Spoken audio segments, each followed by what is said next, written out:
Class 10th में exercise 3.3 का पहला क्वेश्चन है आपका कि निम्न रैखिक समीकरणों को प्रतिस्थापन विधि से हल कीजिए। पहले तो अपन समझ जाएं कि रैखिक समीकरण होता क्या है। रैखिक समीकरणों में जब जो आपका चर है अगर उसकी घात एक हो, उसकी घात कितनी हो एक, तो हम कह सकते हैं कि वो रैखिक समीकरण है। तो इनको सॉल्व करने के लिए आइए चलो हम आपको सिखाते हैं कि कैसे इनको सॉल्व किया जाता है। सबसे पहले इसको अपन समीकरण नंबर 1 मानेंगे, इसको समीकरण नंबर 2 मानेंगे। इसमें कितने समीकरण दिए गए? 2। तो इनको समीकरण नंबर पहला, समीकरण नंबर दूसरा। तो अपन सबसे पहले इन दोनों में से समीकरण नंबर किसी से भी अपन सॉल्व कर सकते हैं। तो सबसे पहले अपन समीकरण नंबर 1 से सॉल्व करेंगे। समीकरण नंबर 1 से क्या है एक समीकरण? x + y = 14। इसमें हम चाहे x का मान निकाल लें, चाहे इसमें y का मान निकालें। तो अपन सबसे पहले x का मान निकाल रहे हैं। तो x बराबर ये y इस साइड जाएंगे बराबर रखते हैं, तो ये हो जाएंगे -y। इसे अपन समीकरण नंबर 3 नाम दे देंगे। कौन सा समीकरण? समीकरण नंबर 3। अब जो आपका जो मान आया ये समीकरण नंबर 3 का मान समीकरण नंबर 2 में रखने पर समीकरण नंबर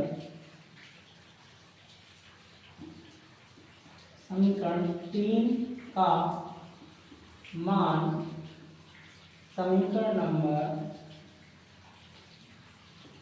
2 में रखने पर या प्रतिस्थापित करने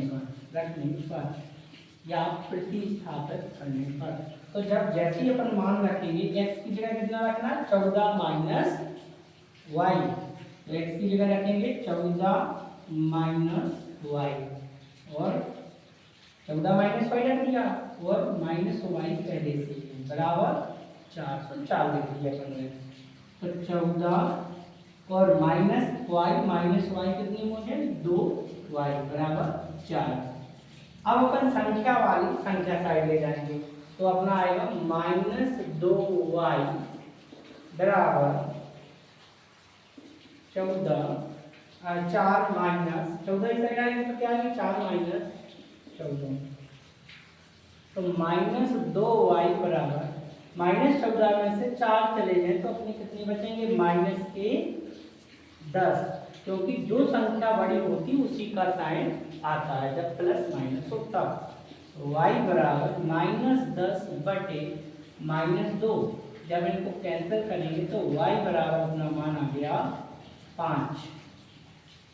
y बराबर 5। अब y बराबर 5 आ गया। y का मान जो निकला हुआ है वो समीकरण नंबर 3 में रख देंगे। रखने पर y का मान क्योंकि हमको x का मान चाहिए, y का मान समीकरण नंबर 3 में रखने पर x बराबर 14 माइनस 5, x बराबर आप आ गया 9। इस तरीके से अपन x और y के मान निकाल सकते हैं। कौन सी मेथड से? प्रतिस्थापन विधि से। तो ये हमने समझाया था आपको कि प्रतिस्थापन विधि से किस प्रकार से सॉल्व करते हैं। Thank you.